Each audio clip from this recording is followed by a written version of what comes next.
Glória a Deus. Amém, irmãos? Cumprimento a igreja com a paz do Senhor. Vamos nos colocar de pé, irmãos. Vamos fazer uma oração para iniciando aqui o nosso estudo bíblico.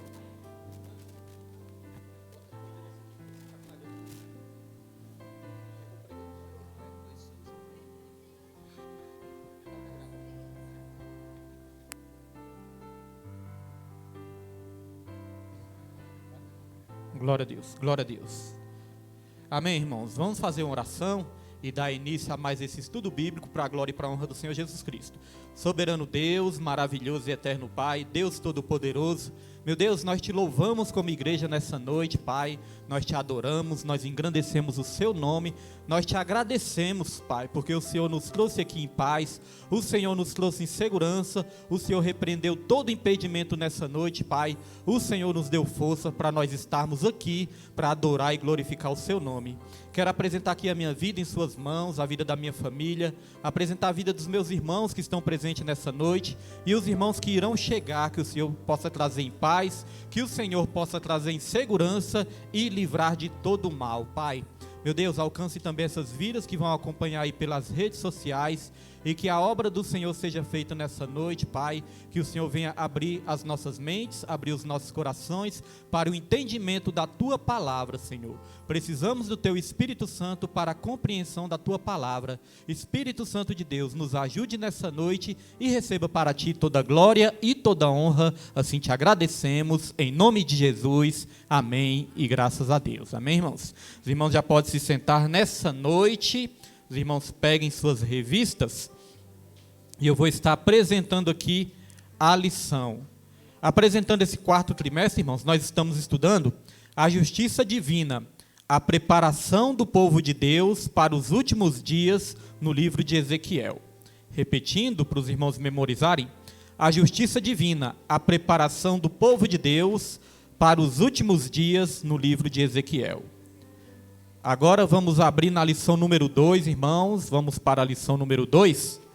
Semana passada, tivemos a primeira lição e agora nós já estamos na lição número 2. A lição número 2 tem como tema, vem o fim. Texto áureo da lição. Texto áureo está em Ezequiel, capítulo 7, versículo 2, está aí na revista de todos. E o texto áureo diz, e tu, ó filho do homem, assim diz o Senhor Jeová acerca da terra de Israel. Vem o fim vem sobre os quatro cantos da terra. Primeira coisa que nós temos que prestar bastante atenção nesse texto áureo. Aqui diz, essa profecia é acerca de Israel, ou seja, acerca da terra de Israel, do povo de Israel. Mas no finalzinho do versículo vai dizer assim também, vem o fim vem sobre os quatro cantos da terra. Então, irmãos, nós aprendemos que essa lição, ela diz respeito ao povo de Israel, mas também ela é extensiva a todo mundo. Pai do Senhor, irmã. Ou seja, ela se estende a todo mundo. Essa profecia é sobre o povo de Israel, mas se estende a todo mundo também. Daqui a pouco nós vamos explorar melhor isso e os irmãos vão entender melhor. Nós vamos para a leitura bíblica em classe. A leitura bíblica em classe está em Ezequiel, capítulo 7, versículo 1 até o 10. Ezequiel, capítulo 7, versículo 1 até o 10. O Pedro vai estar colocando aí e os irmãos acompanham aí na revista também, em nome de Jesus. Pode colocar, Pedro. Depois veio a palavra do Senhor a mim, dizendo, e tu, ó filho do homem, assim diz o Senhor Jeová acerca da terra de Israel. Vem o fim vem sobre os quatro cantos da terra. Agora, vem o fim sobre ti, porque enviarei sobre ti a minha ira, e te julgarei conforme os teus caminhos, e trarei sobre ti todas as tuas abominações. E não te poupará o meu olho, nem terei piedade de ti, mas porei sobre ti os teus caminhos, e as tuas abominações estarão no meio de ti, e sabereis que eu sou o Senhor. Assim diz o Senhor Jeová, um mal, eis que um só mal vem. Vem o fim vem, despertou-se contra ti, eis que vem. Vem a tua sentença, ó habitante da terra, vem o tempo, chegado é o dia da turbação, e não da alegria, sobre os montes. Agora, depressa derramai o meu furor sobre ti, e cumprirei a minha ira contra ti, e te julgarei conforme os teus caminhos, e porei sobre ti todas as tuas abominações. E não te poupará o meu olho, nem terei piedade, conforme os teus caminhos, assim carregarei sobre ti, e as tuas abominações estarão no meio de ti, e sabereis que eu, o Senhor, castigo. Eis aqui o dia, eis que vem, veio a tua ruína, já floresceu a vara, reverdeceu a soberba. Amém. Muito forte esse texto, né, irmãos? Texto de juízo, texto de alerta. Eu vou fazer aqui a introdução que tem na minha revista, não tem na dos irmãos, mas daqui a pouco nós vamos para a introdução que tem também na revista dos irmãos. Diz assim, ó: a lição desta semana tem como propósito analisar o capítulo 7 do livro de Ezequiel, que tem como base o juízo de Deus para a terra de Israel, bem como para o mundo. Então, olha, irmãos, o juízo de Deus para a terra de Israel, bem como para o mundo. Aqui a profecia de Ezequiel transborda para a dimensão global. O estudo dessa porção bíblica tem como um dos principais objetivos avaliar o nosso relacionamento com Deus. Estamos diante de um Deus soberano que um dia pedirá contas de cada ato do ser humano. Como cristãos, estaremos conscientes dessa realidade espiritual futura? Então vamos aqui para a introdução. Introdução, os irmãos acompanham aí na revista também. Diz assim a introdução: o juízo divino, descrito no discurso profético do capítulo 7, é endereçado à terra de Israel, ou seja, particularmente aos seus habitantes, mas tem implicações globais. Os contemporâneos de Ezequiel na Babilônia e até mesmo em Jerusalém recusaram a mensagem dos profetas, principalmente de Ezequiel e Jeremias, por não acreditarem que Yahvé permitisse que os ímpios conquistassem a cidade e destruísse o templo. Irmãos, só para situar os irmãos aqui hoje, né? Essa profecia, ela foi dada, esse alerta de juízo foi dado, quando o povo já estava, uma parte do povo já estava ali cativo na Babilônia, ou seja, uma parte já tinha sido levada cativa à Babilônia. E quando uma parte foi levada à Babilônia, Deus ele continuou usando os profetas para alertar: olha, ainda vai vir juízo, ainda vai vir, né, uma disciplina de Deus, ainda vai vir uma permissão de Deus sobre essa terra, um juízo. E Deus ele alertou através dos profetas. Mas o que acontece? O restante do povo ainda não deu ouvidos. Uma parte já tinha ido, e o restante, no lugar de se arrepender, no lugar de se aquebrantar, voltar-se para Deus, continuou sem dar ouvidos ao que acontece. Logo depois veio o cativeiro de Babilônia também, e foram levados o restante do povo também. A nação foi dividida, reino do norte, reino do sul, foi dividida ali a nação de Israel, e o restante do povo se tornou cativo de Babilônia também. Isso já nos ensina uma coisa, irmãos: muitas vezes nós vemos coisas ruins acontecendo, o juízo de Deus muitas vezes sendo exercido sobre a terra, e quando nós vemos isso acontecendo, isso é para a gente nos aquebrantar cada vez mais, né? Nos arrepender cada vez mais, buscar a face do Senhor cada vez mais. Nós vemos que as coisas estão tensas no nosso país, as coisas estão estranhas, as coisas não estão normais, irmãos, no nosso país, né? Isso nos leva a quê? A quebrantar cada vez mais e buscar a Deus. Não ficar perdendo tempo com coisa boba, né, irmãos? Não ficar perdendo tempo com desavença com o nosso próximo, mas buscar a face do Senhor cada vez mais, porque o juízo vem. O nome dessa lição é: vem o fim vem. E não somente sobre a terra de Israel naquela época, mas sobre toda a humanidade também. Eu destaquei aqui na introdução, no finalzinho, ó, que o povo não acreditava que Yahvé permitisse que os ímpios conquistassem a cidade e destruíssem o templo. Então o povo de Deus, eles pensavam assim: Deus não vai permitir que os ímpios venham aqui, dominem nossa cidade, nos domine. Não, nós somos povo de Deus, nós somos escolhidos, Deus não vai permitir o ímpio. Então isso nos ensina, irmãos, que muitas vezes Deus ele permite sim o ímpio tomar o poder para disciplinar o seu próprio povo. É isso que nós vamos aprender também nessa lição. Até na nossa nação, se a gente for reparar, irmãos, os ímpios estão aí dominando, né, se alastrando cada vez mais. Então nós temos que estar atentos que Deus ele sabe como tratar, disciplinar corrigir todo o povo, né? Nós estamos trazendo para nossas vidas, porque nós já temos buscado, nós já temos uma aliança com Deus. Agora, se você for observar toda a humanidade, os avisos estão sendo dados aí todos os dias e a humanidade está indiferente quanto a isso, como se nada fosse acontecer. A Bíblia fala que quando Jesus voltar, vai ser igual nos dias de Noé, quando vir também a grande tribulação, né, o arrebatamento da igreja. Diz que vai ser igual aos dias de Noé. O povo vai estar comendo, bebendo, casando-se e se dando em casamento. Ou seja, vai estar andando indiferente, como se Jesus não fosse voltar. E no tempo de Noé, o povo estava assim também, indiferente. Aí vai dizer que veio o dilúvio e levou a todos. Então a vinda de Jesus, ela é iminente, irmãos. Temos que estar preparados para o arrebatamento a qualquer momento. O arrebatamento, a grande tribulação, né? Tudo que tiver para acontecer, vai acontecer. Muitos creem, né? Tem várias linhas de entendimento. Muitos creem que o arrebatamento vai ser antes da grande tribulação. A igreja vai ser arrebatada. Outros creem que o arrebatamento vai ser no meio da grande tribulação. Então os crentes, né, para quem crê assim, os crentes vão estar ali ainda tendo que lidar com muitas coisas. Outros creem que o arrebatamento vai ser depois da grande tribulação. Eu costumo dizer o seguinte, independente de quem está certo, quem está errado, eu costumo dizer o seguinte, nós temos que estar preparados para o que der e vier.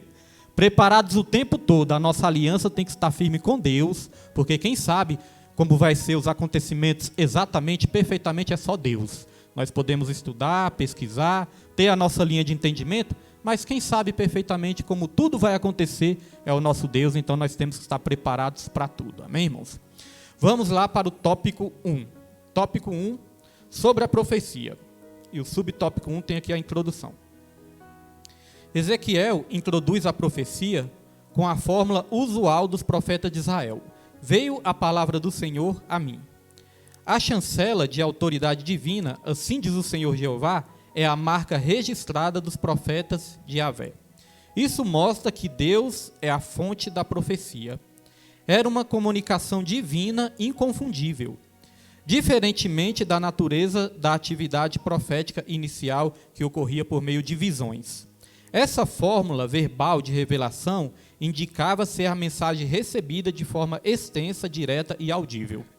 Então, irmãos, os profetas de Deus naquela época, eles recebiam uma revelação assim tão forte da palavra do Senhor, que essa revelação ela era inconfundível. Os profetas eles não tinham dúvidas que era uma mensagem de Deus. É por isso que eles diziam, assim diz o Senhor. Assim diz o Senhor para a sua vida, assim diz o Senhor. Veio a minha palavra do Senhor. Eles não tinham dúvida, né? O profeta, irmãos, para ele falar da parte de Deus mesmo, ele tem que ter uma certeza inconfundível que é de Deus. Senão o profeta corre o risco de falar da sua própria mente, corre o risco de falar do seu próprio coração. Então Deus ele usava os profetas, e aqui foi falado também de visões. Uma coisa importante também que eu destaquei, que isso mostra que Deus é a fonte da profecia. Era uma comunicação divina inconfundível. Então Deus, ele que é a fonte da profecia. A profecia não pode vir da nossa mente, não pode vir do nosso achismo, né? E não pode vir do nosso coração enganoso, não. A fonte da profecia é de Deus. E a Bíblia fala lá em Deuteronômio, que quando Deus fala, tem que acontecer. Porque se não acontecer, aquilo que o profeta falou não veio de Deus. Aí a Bíblia fala, vocês não devem ter nem medo dele, não devem ter medo desse profeta, porque não foi eu que falei. O Senhor disse dessa maneira. Então aqui eu destaquei também sobre visões. Nós sabemos que Deus ele pode usar um profeta, mas ele pode usar também revelações através de visões. A Bíblia nos ensina isso. E sempre a gente trazia um texto aqui para os estudos bíblicos. Faz um tempo que a gente não traz esse texto para o estudo bíblico. Então hoje eu quero trazer de volta um texto que tem lá em Jó, capítulo 33, versículo 14. Pedro vai estar colocando aqui. Os irmãos podem anotar também, né, para estar lendo depois, com mais cuidado. Jó 33, capítulo 14. Pedro, aí você ajeita também o 15, que eu esqueci de botar o 15, tá bom? Ajeita o 15 aí. Jó 33, 14 diz assim, irmãos. Antes Deus fala uma e duas vezes, porém ninguém atenta para isso. Esse primeiro versículo nós já aprendemos o seguinte, Deus ele fala uma vez, aí a pessoa não atenta para isso, Deus fala outra vez, Deus ele dá várias oportunidades, ele fala várias vezes e de várias formas, né? Mas se a gente ficar desapercebido, Deus continua falando. Versículo 15, Pedro. Em sonho ou em visão noturna, quando cai sono profundo sobre os homens e adormecem na cama. Então Deus ele fala em sonho ou em visão noturna. Aqui nós vemos uma diferença, né? Então existe o sonho e existe a visão noturna, irmãos. Nós podemos ali dormir, sonhar sobre algo que Deus quer nos mostrar, mas podemos também ter uma visão noturna. Já teve aquela visão assim, irmãos, que você está acordado e você sabe que Deus te mostrou algo? Certa vez acho que eu tive as duas coisas ao mesmo tempo. Porque eu estava ali, eu estava sonhando com algo muito forte, estava sonhando, aí eu acordei. Quando eu acordei assim, irmãos, aí Deus falou assim, eu não digo que ele falou com uma voz audível, né, que eu ouvi a voz dele, não foi isso. Mas Deus ele falou no meu espírito assim. Ele falou, meu servo, ó, cuidado com isso e com isso. Meu servo, toma cuidado com certa situação. Ele falou comigo. Aí minha esposa é que sofre, coitada. Aí minha esposa, eu fui acordei minha esposa na mesma hora. Foi tão aquele negócio tão forte que aí eu falei, Nilma, Deus falou isso e isso comigo. Porque se eu não falo com ela, pode ser que depois eu ia esquecer, né? Falei, Nilma, Deus falou isso e falou isso comigo. Vamos orar. Vamos orar para repreender. Deus falou isso comigo. Irmãos, e passou um tempo, realmente aquilo que Deus estava me mostrando, me mostrou naquela noite, realmente um tempo depois começou a acontecer. Só que nós oramos, né, repreendemos, graças a Deus a situação foi resolvida para a glória e para a honra do Senhor. Deus já mostrou também sonhos assim de manhã, na parte da manhã, quando a gente estava na madrugada, né, mais para perto da manhã. Deus mostrou algo para mim num sonho e mostrou algo para minha esposa num sonho também. O sonho dela completou o meu. Quando foi à noite, irmãos, quando foi à noite, aquilo que Deus tinha mostrado realmente aconteceu. E foi algo muito sério, foi algo assim, né, realmente que Deus queria ali que a gente fosse usado naquela situação. E graças a Deus, foi até a situação do irmão que ficou endemoniado, uma vez eu dei esse testemunho para os irmãos. Então foi algo muito sério, irmãos, que Deus mostrou. Então Deus, ele fala através de sonho, ele fala através de visão noturna, ele continua dizendo, ó, quando cai sono profundo sobre os homens e adormece na cama. Agora nós temos que ter cuidado também, porque nem todo sonho é de Deus, não é verdade? Nós não podemos mistificar tudo, levar tudo para o lado místico, né? E nem mesmo espiritualizar tudo, porque vai ter coisas que é natural do ser humano, né? Que é natural do nosso corpo humano, da nossa mente humana aqui nessa terra. Então nós temos que ter cuidado, né, para diferenciar. E quando a gente não souber diferenciar, talvez o irmão chega para mim e fala, pastor, mas eu não sei se foi de Deus, se não foi de Deus. Quando a gente não sabe, né, a gente tem que botar na mão do Senhor e pedir uma direção para Deus e confiar nele, que tudo vai dar certo. Eu costumo não arriscar. Quando Deus me mostra alguém em sonhos, uma pessoa em sonhos, eu já oro logo. Senhor, não sei o que está acontecendo, mas vai, visita, livre de todo mal, né? Eu gosto de não arriscar. Então, irmãos, a Bíblia também nos ensina isso, que nem todo sonho vai ser uma revelação sobrenatural de Deus. Olha só o que diz aqui em Eclesiastes, capítulo 5, versículo 3. Eclesiastes 5, 3 diz assim, ó, porque da muita ocupação vêm os sonhos, e a voz do tolo da multidão das palavras. Dá muita ocupação. Será que está descarregando, Pedro? Me dá outra aí.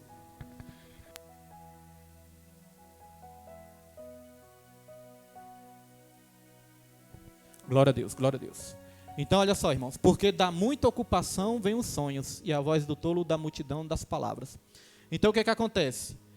Tem uma tradução que diz assim, ó, das muitas preocupações vem um sonho. Então, muitas vezes, se você dormir ali preocupado, pensando em algo ali, fatalmente você pode sonhar com aquilo ali, né? Então, muitas vezes você já está com aquilo na sua mente, aí quando você adormece, porque o sonho é uma espécie de pensamento, é um pensamento inconsciente, porque já foi provado que o homem, ele não para de pensar, nem quando está dormindo. O problema é que a gente não lembra, né, dos nossos pensamentos quando nós estamos dormindo, nem nada. Mas, e os cientistas dizem, irmãos, que nós sonhamos muito mais do que nós imaginamos. O problema é que muitas vezes, a maioria dos nossos sonhos, nós não nos lembramos dos nossos sonhos. Mas a gente está sonhando o tempo todo e o nosso cérebro está ali funcionando. Então, muitas vezes, se dormirmos preocupados com algo, nós podemos também sonhar com aquilo ali, né? E muitas vezes vozes que muitas vezes vêm na nossa mente, às vezes é coisa que você está falando o tempo todo, preocupado o tempo todo, aquilo vai ficar na sua mente também. Eu aprendi uma coisa com a palavra do Senhor, irmãos, nós nos alimentamos das nossas palavras. A Bíblia fala assim, ó, não é o que vem de fora que contamina o homem.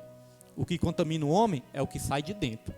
Porque do interior do coração do homem surge todas as invejas, malícias, tudo que é coisa ruim, a Bíblia fala que surge de dentro do homem e contamina o homem. Então, se eu for uma pessoa que ficar murmurando e reclamando o tempo todo, Ai, coitado de mim, minha vida não presta, a vida é ruim comigo, as coisas não vão bem, vai de mal a pior. Se eu viver assim, irmãos, vai ser dessa maneira que eu vou ser. Eu vou me alimentar daquilo que eu falo. Se eu falar nada dá certo para mim, nada vai acabar dando certo para mim mesmo. Agora, se eu profetizar, falar com Cristo eu sou mais do que vencedor, Cristo está comigo, Deus é comigo, essa situação vai mudar. Isso vai nos dar força, irmãos, e vai edificar a nossa fé, porque nós nos alimentamos das nossas palavras. Tem uma frase que diz assim, ó, o ouvido mais perto da minha boca é o meu mesmo. Então tudo aquilo que sai da minha boca eu sou o primeiro a ouvir. E isso vai alimentar a minha alma, vai alimentar a minha fé também. Então que possam, né, sair das nossas bocas palavras edificantes, palavras de fé, que possam sair das nossas bocas palavras abençoadoras, que aí você vai ser uma pessoa abençoada e vai estar abençoando outros também, em nome de Jesus. Vamos lá, subtópico 2. Subtópico 2. Extensão. Falamos aqui sobre a introdução da profecia e agora nós vamos falar sobre a extensão dessa profecia. Os irmãos não se esqueçam que nós estamos falando de uma profecia que anunciava ali um juízo de Deus. A expressão hebraica, que eu não vou ler essa palavra, a expressão hebraica para a terra de Israel aparece 17 vezes no livro de Ezequiel e em nenhum outro lugar do Antigo Testamento. Isso indica a ira divina sobre o povo de Israel no seu próprio território. Mas ninguém deve restringir esse castigo somente a Jerusalém, pois ele tem também um caráter cósmico, portanto extensivo a outros lugares. Isso fica claro pelo uso da expressão escatológica o fim vem sobre os 4 cantos da terra, que aparece na Bíblia para se referir a toda a terra. Então, apesar de estar falando, como nós já dissemos aqui várias vezes, apesar de estar falando sobre o reino de Israel, a mesma profecia diz também que essa profecia ela era extensiva aos 4 cantos da terra. Isso é interessante, irmãos, ó, aos 4 cantos da terra. Eu vou perguntar uma coisa para os irmãos participarem também. A terra é quadrada? A terra é quadrada? Não, né, irmãos? Tem muitos que dizem que a terra é plana, mas já foi provado que também não é. Agora, irmãos, se a terra não é quadrada, por que fala os 4 cantos da terra, né? Porque um círculo não tem cantos, não é verdade? A Bíblia fala que a terra ela é redonda e um círculo não tem cantos. Então, por que os 4 cantos da terra? Isso quer dizer, irmãos, que essa profecia ela se estende a toda a terra. Não fica nenhum canto ali sem se estender essa profecia. Então essa profecia que vem o fim, só para frisar bem, é extensiva a toda a terra também. E aqui, meus irmãos, nós temos que parar para atentar uma coisa. Tudo que Deus mostrou no Antigo Testamento era figura do que viria. Deus ele sempre trabalhou com representações. Deus ele sempre trabalhou com figuras. Os irmãos lembram das parábolas de Jesus também? Jesus falava, o reino dos céus é semelhante a um grão de mostarda. Ele usava figuras dessa terra para nos mostrar realidades espirituais. Então, talvez se Jesus fosse falar como que era o reino espiritual, o reino dos céus, talvez os discípulos iam ter muita dificuldade de entender. Mas quando Jesus falava, é semelhante a um grão de mostarda, é uma semente pequenininha, mas cresce, fica uma das maiores hortaliças. O reino dos céus é semelhante a um tesouro escondido, que alguém achou aquele tesouro, vendeu tudo que tinha e investiu naquele tesouro ali. Era para os discípulos entenderem melhor. Então Deus sempre trabalhou com figuras, tanto no Antigo Testamento, como no Novo Testamento também.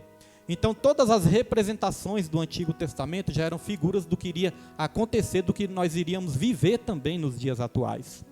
E tudo que foi escrito no Antigo Testamento serve como ensino e serve como exemplo para todos nós. Porque tem muitas pessoas que dizem que o Antigo Testamento não é mais importante, que é importante só o Novo Testamento, o Antigo Testamento não tem mais importância. Irmãos, de Gênesis a Apocalipse, toda a Bíblia é importante, porque nós aprendemos muitas coisas com os homens de Deus que viveram no Antigo Testamento também.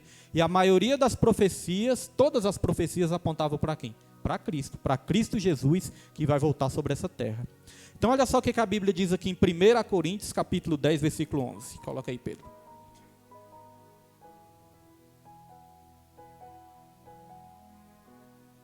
Exatamente aquilo que nós estávamos falando. Ó. Ora, tudo isto lhe sobreveio como figuras e estão escritas para aviso nosso, para quem já são chegados os fins dos séculos. Olha, aquilo que foi escrito lá atrás, há mais de 1000 e tantos anos atrás, 2000 anos atrás, 3000 anos atrás, né? Na verdade, já tem mais de 2000 anos que Jesus foi aos céus. Então, aquilo que foi escrito há 3000 anos atrás, 3500 anos atrás, 2000 e tantos anos atrás, tudo isso nos sobreveio como figuras, como ilustrações do que iria acontecer. E estão escritas para aviso nosso, para quem já são chegados os fins dos séculos. Estamos nos fins dos séculos, irmãos, e nós temos que estar atentos a todas as profecias, tanto do Antigo como do Novo Testamento. Lá em Apocalipse vai falar, bem-aventurado aqueles que guardam as profecias deste livro, irmãos. São bem-aventurados. Vamos lá para o subtópico 3. Subtópico 3 tem como título, quando? O agora, no versículo 3, é no hebraico atá, agora que ressalta a iminência do fim. Esse advérbio aparece no versículo 8, acrescido da palavra depressa. Assim depressa derramarei o meu furor sobre ti. Essa urgência é também demonstrada pela construção gramatical do verbo hebraico ba, significa vir, né? Que aparece 10 vezes neste curto trecho da profecia. Em 4 delas, a ação está em andamento, pois o particípio hebraico indica uma ação contínua e ininterrupta. Eis que um só mal vem, eis que vem a tua sentença, eis aqui o dia, eis que vem. Então aqui, irmãos, só é importante a gente entender uma coisa que eu destaquei aqui. É que Deus ali, quando deu essa profecia, ele disse que tudo ia acontecer depressa, que não ia tardar. Porque nós temos a mania de achar que a volta de Jesus está demorando. Mas demora é para nós, né? Para nós que estamos presos a esse tempo. Deus, ele não é dependente do tempo, Deus, ele não depende do tempo, Deus, ele é atemporal. Ele não depende de passado, de presente ou de futuro. Aliás, Deus não está no passado, no presente nem futuro, e ao mesmo tempo ele está, né? No passado, no presente e no futuro. Porque, meus irmãos, para Deus é um eterno presente. A Bíblia fala que Deus, ele chama as coisas que não são como se já fosse. Deus, ele falou, eu sou o grande eu sou, no presente, né? Para Deus é um eterno presente. Para Deus nós já estamos na glória, para Deus tudo já foi consumado, irmãos. Então Deus, ele não está preso ao tempo. Lá na carta de Pedro, capítulo 3, o apóstolo Pedro foi usado por Deus para exortar o povo, porque o povo estava dizendo assim, ó, mas essa história aí que Jesus vai voltar, tem tanto tempo que eu ouço isso, desde que meus pais morreram que eu ouço essa história de que Jesus vai voltar, e até hoje Jesus não voltou. Aí o apóstolo Pedro começou a explicar, olha, Deus, ele não retarda a sua promessa, ainda que alguns considerem tardia, mas Deus não retarda a sua promessa. Pelo contrário, ele espera que todos se arrependam e cheguem ao conhecimento da verdade. Deus, ele está dando tempo para o ser humano. Ele não depende de tempo, mas ele mesmo está dando tempo para o ser humano. Tempo para quê? Tempo para o ser humano se arrepender, chegar ao conhecimento da verdade e buscar ele. Aí o apóstolo Pedro falou algo muito importante também. Pai do Senhor, pastor Evaldo. Não precisava não, pastor, estou cheio. Pai do Senhor. Então, meus irmãos, uma coisa muito importante também, que o apóstolo Pedro falou. O apóstolo Pedro disse, um dia para Deus é como 1000 anos, e 1000 anos é como um dia. Os irmãos já ouviram aquele louvor do Voz da Verdade? Eu gosto muito dos louvores do Voz da Verdade, uns louvores bonitos, né? Mas tem um louvor, irmãos, que não é bíblico não. Uma partezinha do louvor lá não é bíblico não. Tem uma parte do louvor que diz assim, Deus, ele tarda, mas não falha. Os irmãos acham que Deus tarda, irmãos? Deus não tarda, né? Deus, ele chega no momento certo. Se alguma promessa estiver tardando nas nossas vidas, não é por culpa de Deus. Às vezes Deus está esperando uma atitude nossa. É ou não é verdade? Não é Deus que adia as coisas, somos nós que muitas vezes adiamos. Às vezes Deus fala assim, comece a me buscar que eu vou mudar a sua história. Aí a gente demora, tá bom Deus, depois eu vou. Né? Aí demora 1 ano, 2 anos, 3 anos, 4 anos, aí a promessa fica tardia, né? Mas não é culpa de Deus. É culpa do ser humano. Não é verdade, irmãos? Deus, ele sempre chega no momento certo, porque ele sabe de todas as coisas. Até as bênçãos. Tem bênçãos nas nossas vidas que não pode chegar na hora que a gente quer, não. Porque se chegar no momento errado, irmãos, no lugar de nos aproximar de Deus, pode até nos afastar de Deus. Deus, ele começa nos preparando para receber a bênção no momento certo. Até a libertação da nossa família, né? Tem um tempo certo de Deus para acontecer também. Por isso, nós nunca podemos perder a esperança. Pode dizer, irmã.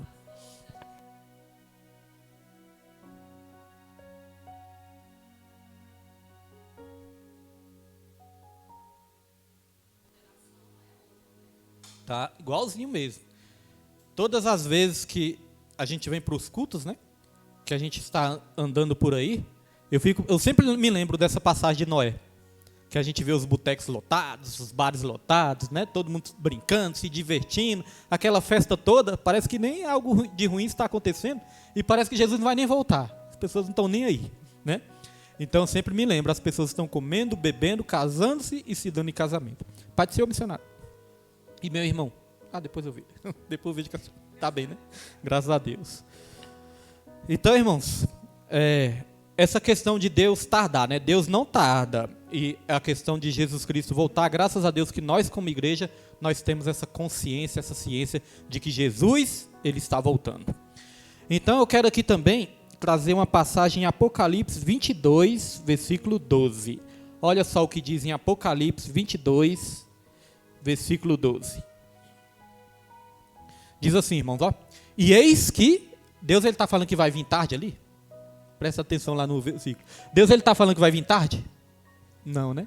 Olha, eis que cedo venho. Para ele é cedo. Para Deus, um dia é como 1000 anos. Para ele não tem esse negócio. E 1000 anos é como um dia. E eis que cedo venho. E o meu galardão está comigo. Então Deus ele está falando, ó, eu vou voltar. Jesus Cristo está falando, eu vou voltar e o meu galardão está comigo.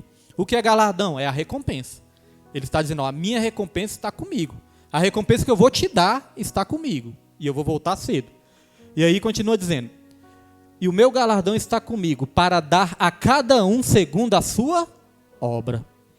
Tem um princípio espiritual, uma lei espiritual que não tem como fugir dela.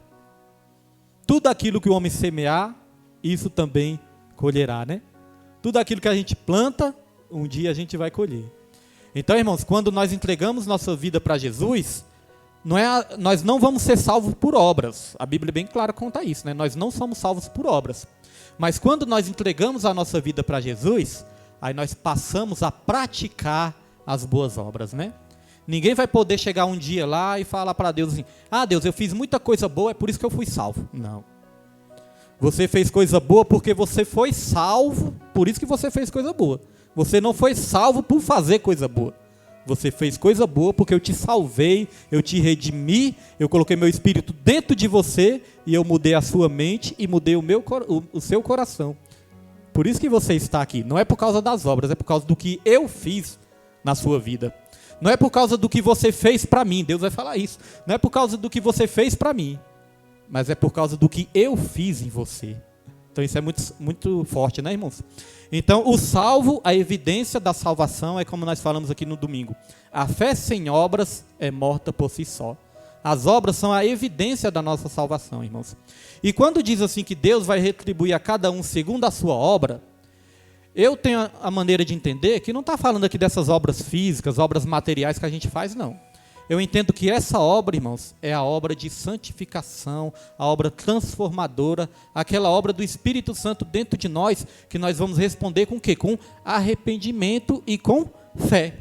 Não é obras materiais. Agora, quem pratica o mal e não se arrepende, as obras são más. Não são obras boas. A obra boa, a Bíblia fala claramente que todos os nossos atos de justiça são como trapos de imundícia para Deus. Então, a obra boa que nós podemos apresentar para Deus é o arrependimento e o reconhecimento, irmãos, que sem Ele nós não podemos fazer nada. Agora, quem faz o mal, quem insiste no mal e não se arrepende, as obras são más. Então, Deus vai retribuir a cada um segundo a sua obra e não tem como escapar. Glória a Deus. Tudo bem até aí? Eu quero aqui recomendar um hino da harpa cristã para os irmãos. O hino 334.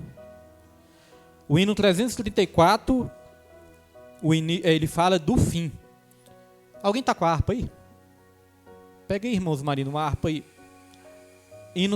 O 334. Porque fala do fim. Se eu não me engano, ele começa assim, ó. O fim vem, cuidado. Se eu não me engano, mas eu quero ter certeza.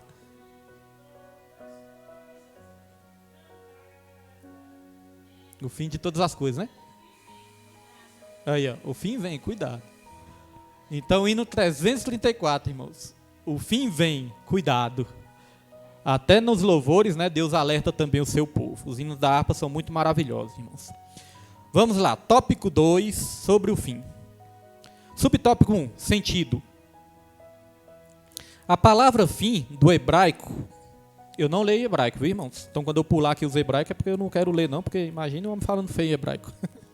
A palavra fim do hebraico, fim, destruição, ruína, morte, condenação, ou outra palavra em hebraico, né, que significa ou fim, trata-se de um substantivo usado em contexto de julgamento.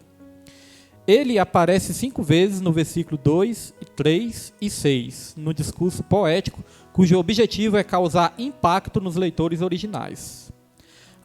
A literatura poética bíblica se sobressai não apenas pela sua beleza, mas também pela facilidade do povo em memorizar a sua mensagem.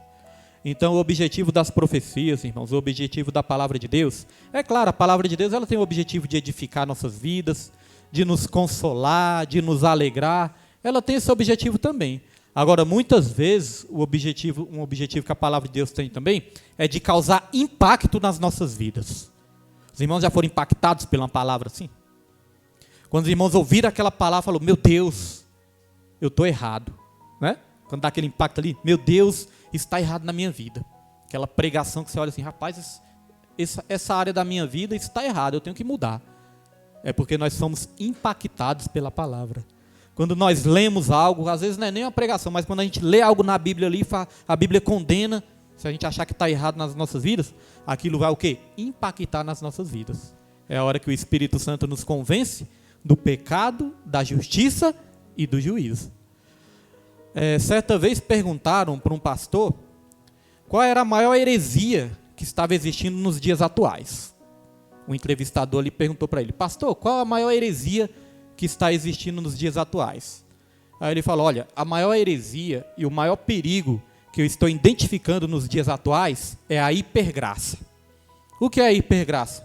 A hipergraça é aquela pregação que diz que você já foi salvo por Jesus e você pode viver da maneira que você quer, que no final vai dar tudo certo. Aquilo que a Bíblia condenava, hoje em dia já estão se liberando, dizem que não é mais pecado. Então, irmãos, tem muitos pastores que já se apostataram da fé, mas ainda continua com o nome de pastor. Nas redes sociais hoje em dia, na internet, se você for procurar, você vai achar muito. Entendeu?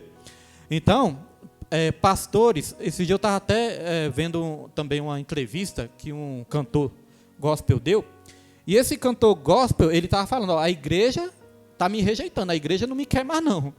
Mas não é a questão que a igreja está rejeitando ele, não. Ele que se apostatou da fé.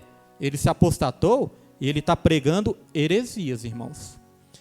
A gente aqui não discrimina nada, né?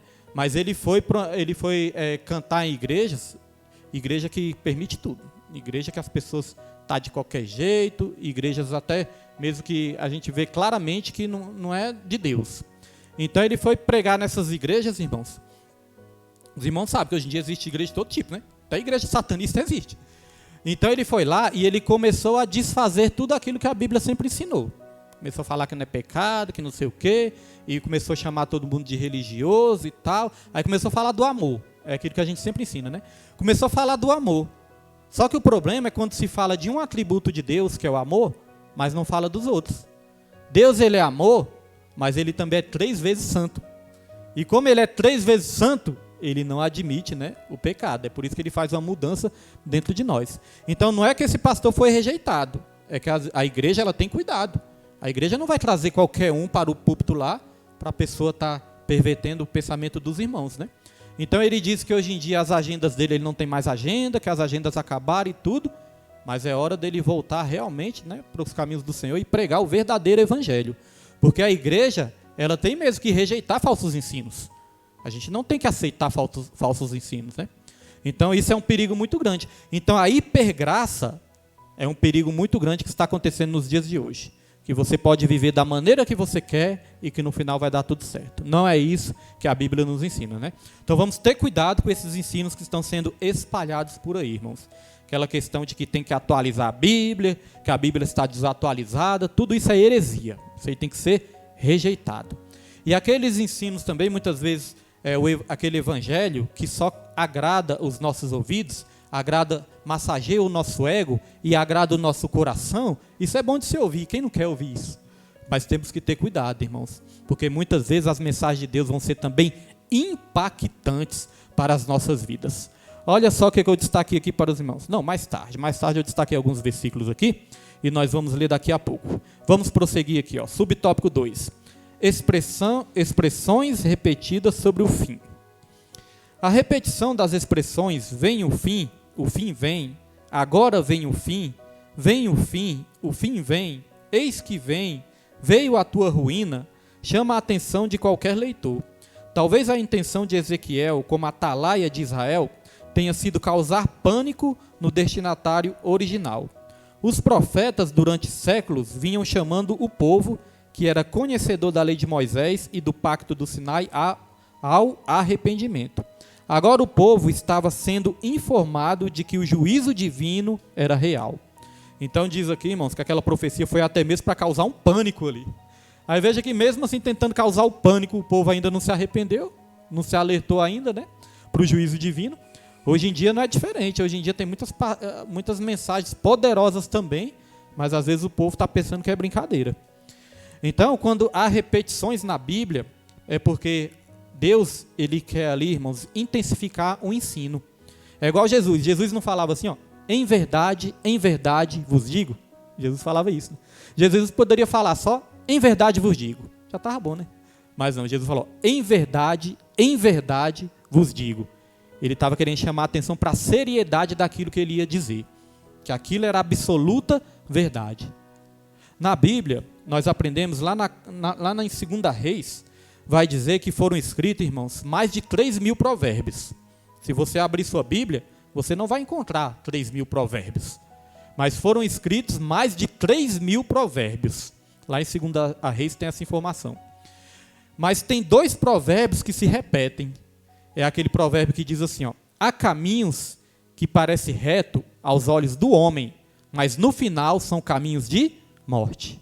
Se existem mais de 3.000 provérbios, foram escritos mais de 3.000 provérbios, para que repetir um, né? Não precisava nem repetir.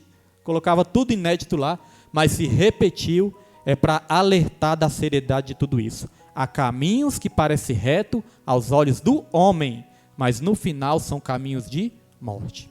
Até para fazer a obra de Deus, a gente tem que perguntar para Deus, Deus, eu estou indo no caminho certo ou eu estou indo no caminho errado, mesmo usando o seu nome? Temos que estar sempre na direção de Deus, irmãos. Que esse é um versículo que já me deu temor. Às vezes quando eu fui chamado para fazer alguma obra, quando eu ficava pregando lá na rádio, ainda eu gravo algumas programações, né, coloco lá na rádio, tem o aplicativo, agora eu não vou mais para a rádio, né, mas tem programações que tocam lá na rádio. Mas quando eu ia para a rádio, no começo que eu ia para a Rádio Resgate, eu ficava perguntando para Deus direto, Deus, e aí, eu estou indo no caminho certo, estou fazendo a coisa certa, me deu uma confirmação, me deu uma resposta, né? Porque como a rádio ainda não era, aí eu ficava meio assim, e aí, Senhor, eu estou pregando a Tua palavra, ganhando vidas, como é que o que eu tenho que fazer? Estava sempre buscando ali uma direção de Deus, irmãos, no monte, sempre apresentava, né? Para saber se era aquilo que Deus queria para a minha vida, e com o tempo, quando Deus ele sabe que você quer desviar do mal, que você não quer fazer nada errado, o próprio Deus vai te direcionar. Deus não vai deixar você cair no engano. Deus não vai deixar você cair numa armadilha. Pelo contrário, Ele mesmo vai te direcionar. A Bíblia fala que o Espírito Santo de Deus, Ele nos guia a toda verdade. A gente pode ficar até confuso por um tempo, mas chega um momento que você fala, não, Deus mostrou que isso não é para mim. Não é verdade, meus irmãos? Então isso acontece. Isso é com o tempo que nós vamos aprendendo a discernir tudo isso. Vamos lá para o subtópico 3. Subtópico 3. A repetição da sentença. Os versículos 4 e 9 estão repetidos. Ninguém deve se surpreender com a intensidade desse juízo anunciado de antemão, pois é compatível com a natureza divina. Só para lembrar os irmãos que nós estamos aqui estudando o capítulo 7 de Ezequiel, e aqui nós fizemos a leitura do 7, versículo 1 até o 10. Então, tudo isso que a lição está falando aqui, está lá no capítulo 7, versículo 1 até o versículo 10, irmãos. Porque disse aqui, os versículos 4 e 9 estão repetidos, né? Então, depois os irmãos leem lá para conferir. Ninguém deve se surpreender com a intensidade desse juízo anunciado de antemão, pois é compatível com a natureza divina. Um dos objetivos desse juízo é a erradicação da idolatria, a causa das abominações, visto que a casa de Israel recusou esse remédio pelo arrependimento. Todos estão sendo informados de antemão sobre a causa da destruição e lhes é dada a oportunidade de arrependimento. É uma reflexão relevante também em nossos dias, porque somos seres morais e prestaremos contas a Deus pelos nossos atos. Então, meus irmãos, aqui foi falado de arrependimento. E aí eu quero trazer 3 versículos aqui para os irmãos entenderem algo importante. O primeiro versículo está em Mateus 3, versículo 1 ao 2. Irmãos, quando João Batista, os irmãos sabem que João Batista, ele antecedeu Jesus, né? João Batista, ele estava preparando o caminho para Jesus, ele veio antes de Jesus. Então, quando João Batista já apareceu ali profetizando, olha só qual foi a primeira pregação de João Batista em Mateus capítulo 3. E naqueles dias apareceu João o Batista, pregando no deserto da Judéia. Pode passar, Pedro. O 2. E dizendo, arrependei-vos, porque é chegado o reino dos céus. Olha só, irmãos, arrependei-vos, porque é chegado o reino dos céus. Então note, primeira pregação de João Batista, aqui está em Mateus capítulo 3. Então a primeira pregação foi o quê? Arrependei-vos. Agora, olha só o que Jesus disse. Jesus, logo em Mateus capítulo 4, olha só o que Jesus disse. Mateus capítulo 4, versículo 17. Desde então começou Jesus a pregar e a dizer, arrependei-vos, porque é chegado o reino dos céus. João Batista pregou arrependimento.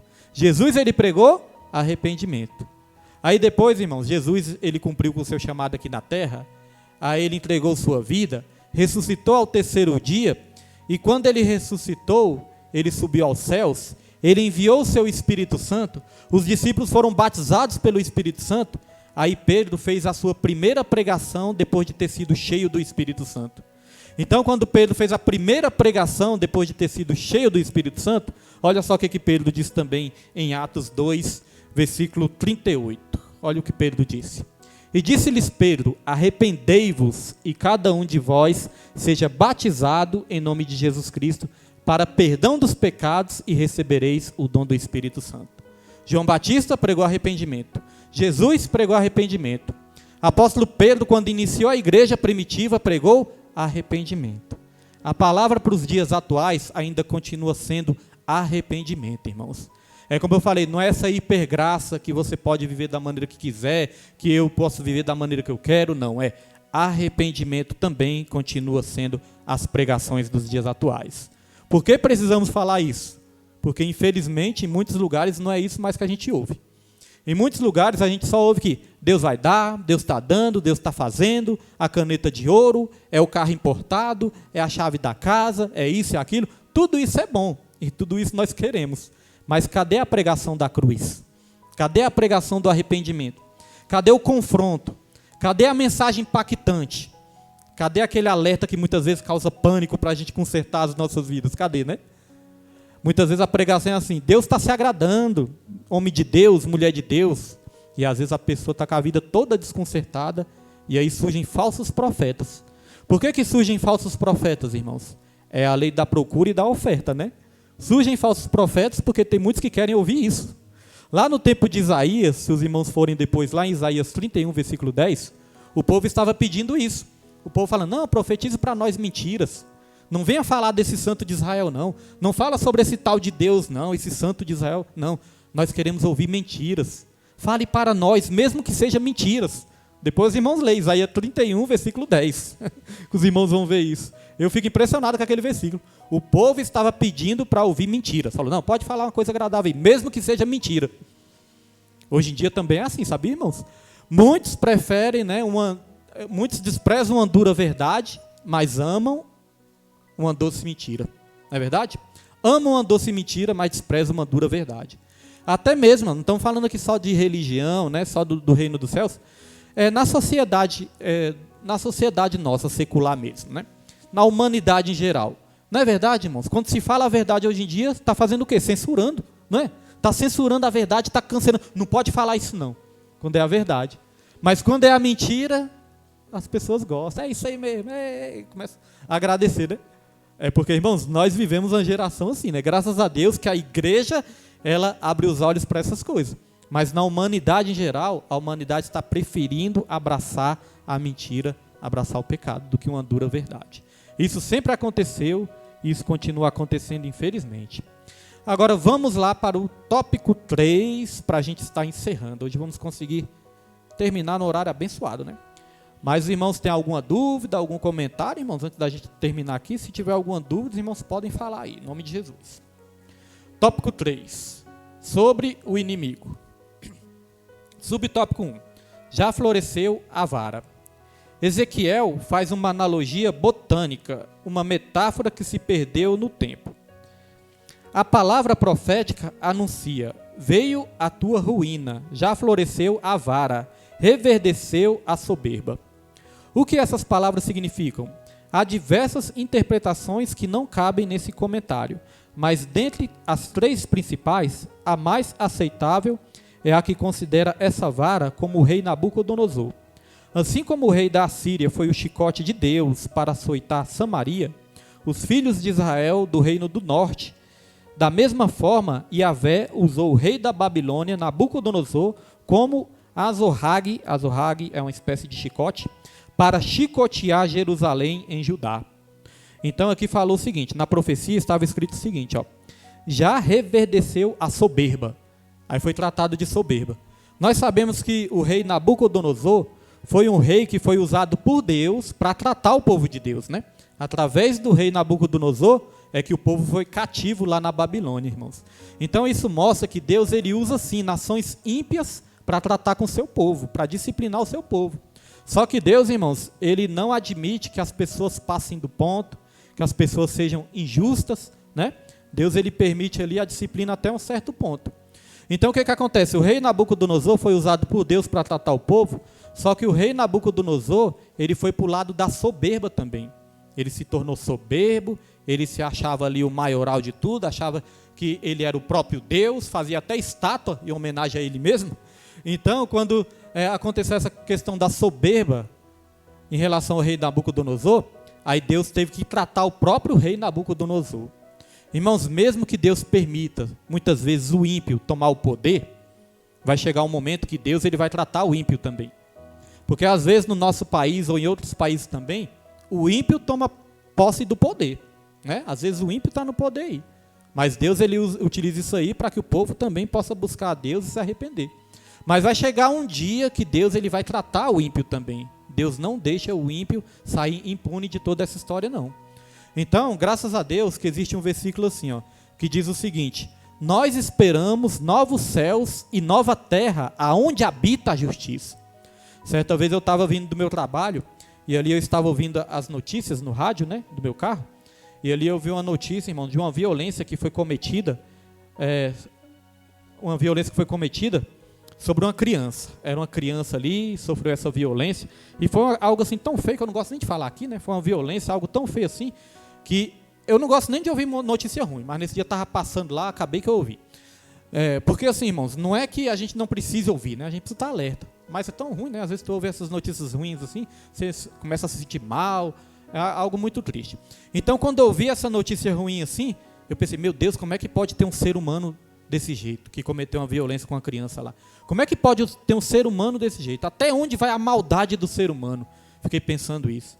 Aí na mesma hora me veio esse versículo na mente. Nós aguardamos novos céus e nova terra, aonde habita a justiça. Foi quando eu pensei, ainda bem, graças a Deus, que existe a justiça de Deus.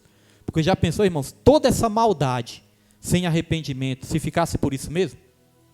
Aí eu pensei assim, é por isso que isso é uma prova que existe Deus. Por que existe Deus? Deus existe porque Ele precisa existir. Eu fiquei pensando assim, Deus existe porque Ele precisa existir. Porque se não fosse Deus, quem é que ia, irmãos, fazer justiça sobre essas coisas? Não é verdade? Porque a justiça do homem é falha. Às vezes a pessoa é presa, passa uns 3 anos, 4 anos, pega 40 anos de cadeia, mas passa 2, 3, 4 anos, já está solto de novo. A justiça do homem é falha. Aí lá em Gênesis vai dizer, não fará justiça o Senhor de toda a terra? Então, meus irmãos, Deus, Ele fará justiça sobre toda a maldade também. Isso é uma coisa que nos consola. No finalzinho os irmãos vão entender o que eu quero dizer com isso. Subtópico 2, vamos lá, subtópico 2. Reverdeceu a soberba. O rei Nabucodonosor extrapolou os limites, foi cruel na aplicação dos castigos. Deus não mandou o rei proceder dessa maneira. Por isso, o furor de Yahvé se acendeu contra a Babilônia. Essa reação divina é exemplar, pois ainda hoje Deus julga os poderosos que abusam da autoridade e cometem atrocidades. Às vezes, isso respinga também no próprio povo, mas o castigo definitivo é individual e na eternidade. Então, irmãos, eu destaquei isso. Ó. Essa reação divina é exemplar, pois ainda hoje Deus julga os poderosos que abusam das autoridades e cometem atrocidades. Deus ele usou o ímpio para tratar o povo ali, só que o ímpio ele acabou ali exagerando, ele se tornou cruel demais e Deus não tinha permitido que o ímpio fosse cruel demais, né? Não tinha ordenado que o ímpio fosse cruel demais assim. Então Deus ele tratou. Então, irmãos, quando nós vemos aqui, nos dias de hoje, trazendo para os dias de hoje, se os irmãos forem observar bem o que está acontecendo no nosso país também, os irmãos veem que as autoridades estão extrapolando, estão calando, estão prendendo. Teve um caso de um jornalista que foi preso por expressar a sua opinião. Ele foi preso. Ele entrou na cadeia andando e ele saiu da cadeia numa cadeira de rodas, sem andar. Sofreu violência lá dentro, adoeceu. Não sei os detalhes ainda, mas eu vou investigar. Mas eu pesquisar sobre isso, né? Mas eu estava ouvindo, irmãos, essa notícia. O jornalista, ele foi preso por emitir sua opinião, entrou andando e saiu numa cadeira de rodas. Por quê? Porque as autoridades estão oprimindo, as autoridades estão exagerando, as autoridades estão maltratando o povo, de uma maneira ou de outra. Nós estamos indo para um caminho muito perigoso, irmãos. Nós estamos indo para um caminho muito perigoso. Essa questão de censura, essa questão de ditadura, se nosso país se tornar uma ditadura, os irmãos sabem, né, o que acontece em ditadura em outros países, né? Então nós temos que continuar orando, lutando como guerreiros. Você vê, hoje em dia o cidadão de bem, que tem família, trabalhadores, patriotas, que estão lutando contra as injustiças, estão sendo chamados de quê? De criminosos, de baderneiros, de arruaceiros. É. E os bandidos estão sendo chamados de quê? De primeiro-ministro. O quê? Doutor, primeiro-ministro, secretário, né? Presidente. Então, irmãos, nós temos que ter cuidado. Os valores estão invertidos. O mal chamam de bem e o bem chamam de mal. Isso é algo sutil, mas se a gente prestar bastante atenção, é o mundo que jaz no maligno. A Bíblia diz, ó, o mundo jaz no maligno. A igreja está em Cristo, mas o mundo jaz no maligno. Então não podemos nos surpreender com nada, temos que orar até o fim. Tópico 3, para encerrarmos. Ah, não, ainda tem o tópico 4, subtópico 4, né? Subtópico 3 e o 4. O rei Nabucodonosor. O nome Nabucodonosor é de origem acádica. Antiga, meu Deus do céu. Antiga língua da Mesopotâmia. Aqui tem umas palavras em grego, irmãos. Então, esse tópico aqui, eu vou ler só o comecinho dele e o finalzinho.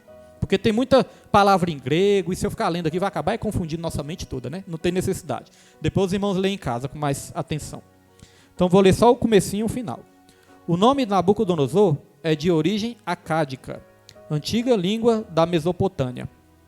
Aqui, este nome aqui, né, em hebraico, significa Nabu protege minha herança. Então é só o significado do nome de Nabucodonosor, né?